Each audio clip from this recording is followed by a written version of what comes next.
May bisita tayo sa Makalawa dito sa hotel. At ikaw ang in charge sa VVIP service nila. Pero sa susunod na 2 araw, papasok ka at malalaman natin kung kaya mong trabaho. At ang magiging sweldo mo, bukod sa policy ng kumpanya... Susubukin mo muna ang galing ko, ganun ba? Ganun nga. Pasensya ka na. Hindi ako interesado sa part-time.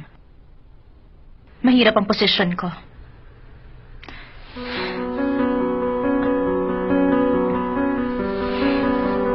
Hindi.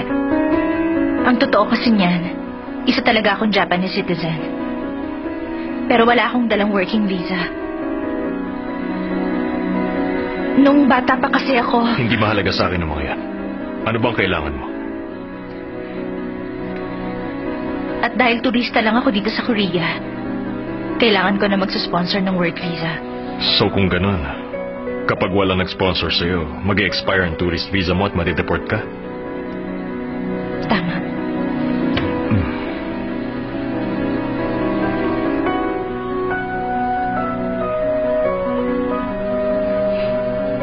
Halos imposible yun, di ba?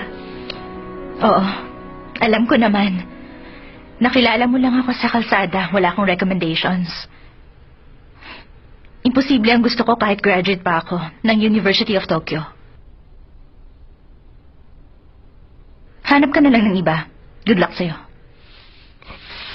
Galing kang University of Tokyo? Bakit may magbabago ba?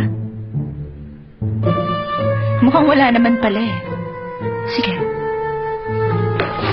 Hindi tatanggi ang kahit na sino sa isang taong talented. Lalo na ako at ang hotel na ito.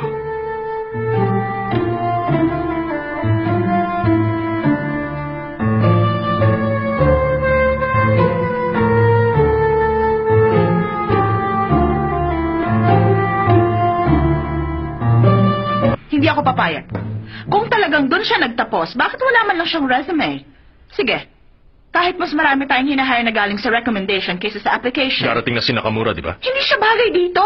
Hindi ko sinabing gustuhin mo siya. Pumapalpak ka mga gaya niya, hindi ba? Gaya ng hinire mo sa FB team. Pero hindi lahat ganun. Tingnan mo ko. Walang gustong mag-hire sa aking hotel pagkatapos ko mag-resign sa ospital. Sa irregular na sitwasyon, irregular din ang solusyong kailangan. Gaya ngayon. Iba to. Ano yun? Nandito na si Chairman Nakamura. Anong sabi mo? Hindi pwede yun. Ang check-in niya Manager ay... Kim, linawin mo yung pinagsasasabi mo. Si Nakamura ay... Alam ko sa Makalawa pa. Pero nasa harapan ko na siya.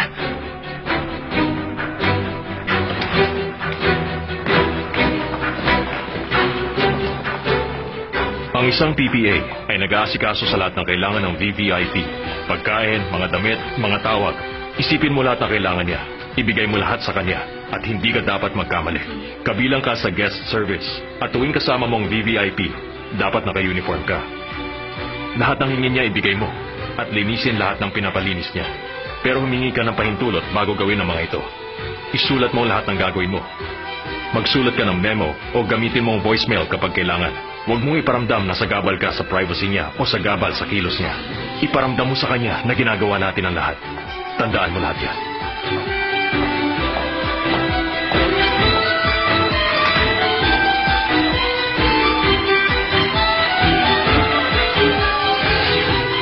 Haruo-san, shigoto ba yameta to ne? Tama. Namatay na kasi ang papa niya. Simula ngayon, may bago na po kayong assistant. Emily Jiang ang pangalan niya. Hello, sir. Ako si Emily Jiang. Masaya po akong pagsilbihan kayo. Hajime mashite, Emily Jiang to moshimasu. Tuwaite kite, daengoen de gozaimasu. Kaijo no heya wa, 1週間の役場、とっととですか? それと、よかったですか? とっとっととしたね。あんた博多弁がうまかね。Masaya siya at marunong magsalita ng Hakata ang bago niyang assistant. Ikinagagal ako kung gano'n.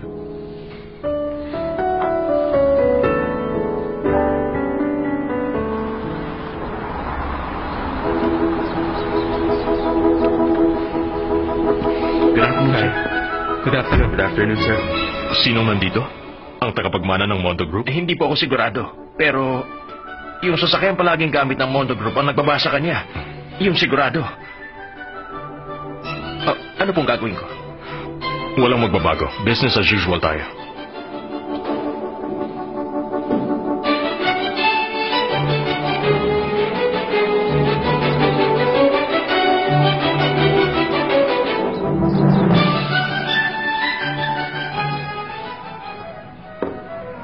Good afternoon. Baka natapon mo yung pinagsulatan ko.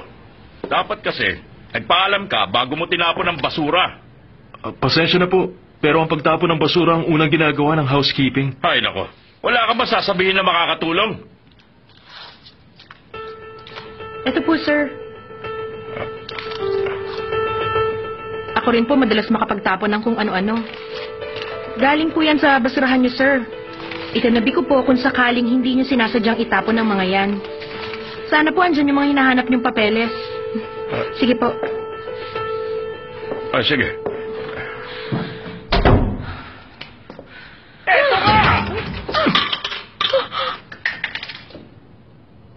Ay, lagot na. Sorry po. Sorry po talaga, sir. Wala ito. Ayos lang ako. Ano pong gagawin ko? Kung gusto niyo po, hubarin niyo na lang tapos lalaban ko agad. Sorry po. Hindi, tatakpan ko na lang. Eto. Sa palagay mo, kita pa ba? Sige, una na ako.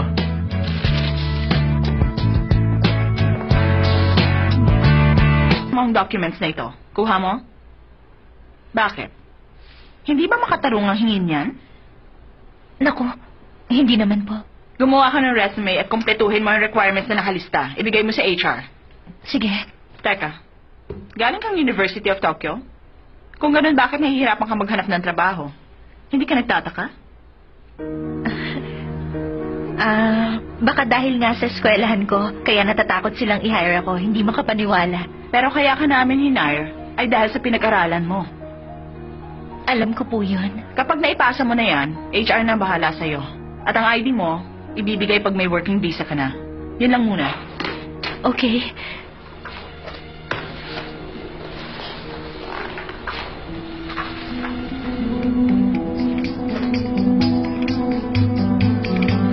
College diploma forgery.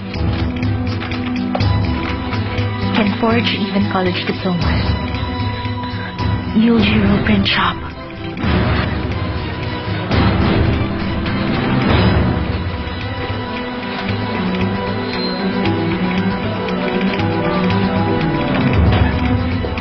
Good afternoon, ma'am. Po.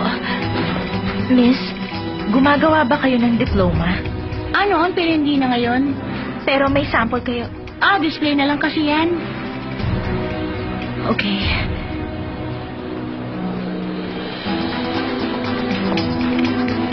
Wala na kami Sandali lang, sir. Gusto ko lang pong malaman kung pwedeng magpagawa sa inyo ng diploma. Sorry, miss. Wala na kami yan. Wala ka bang computer? Kung kailangan mo ng diploma, di gawin mo. Ganun na ngayon. Di, iwan mo na lang number mo. Okay. Buti pumayag kayo. Kailangan ko lang talaga. Salamat po.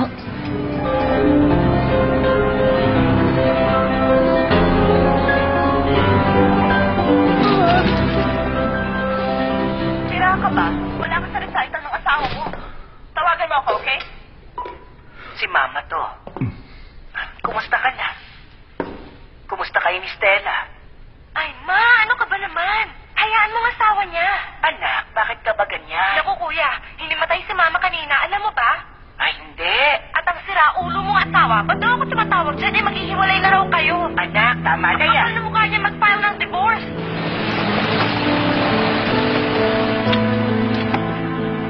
Ma! Ma! Mama, gumising ka, please! Ma! Mama! Anong nangyari? Sabi niya, 1 linggo na raw naninikip yung dibdib niya. Ay, Kuya, ano ba nangyayari sa'yo? Nagmamataas ka! Masaya ka bang ganyan? Tama na yan. Ano ba? Tama na yan. Kaya mo gusto si Mama. Ma, paano Tama na? na. Gumising ka, Ma! Ma!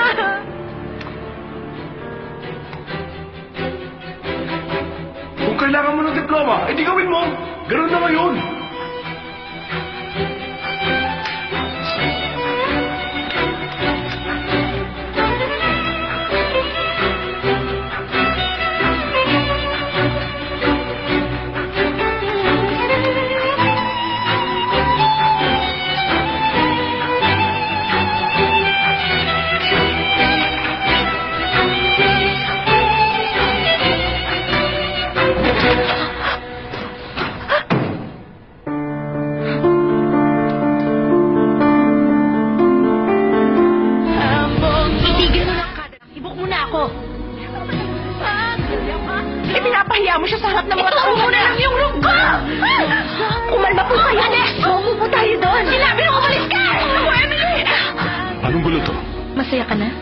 na akong kapalit.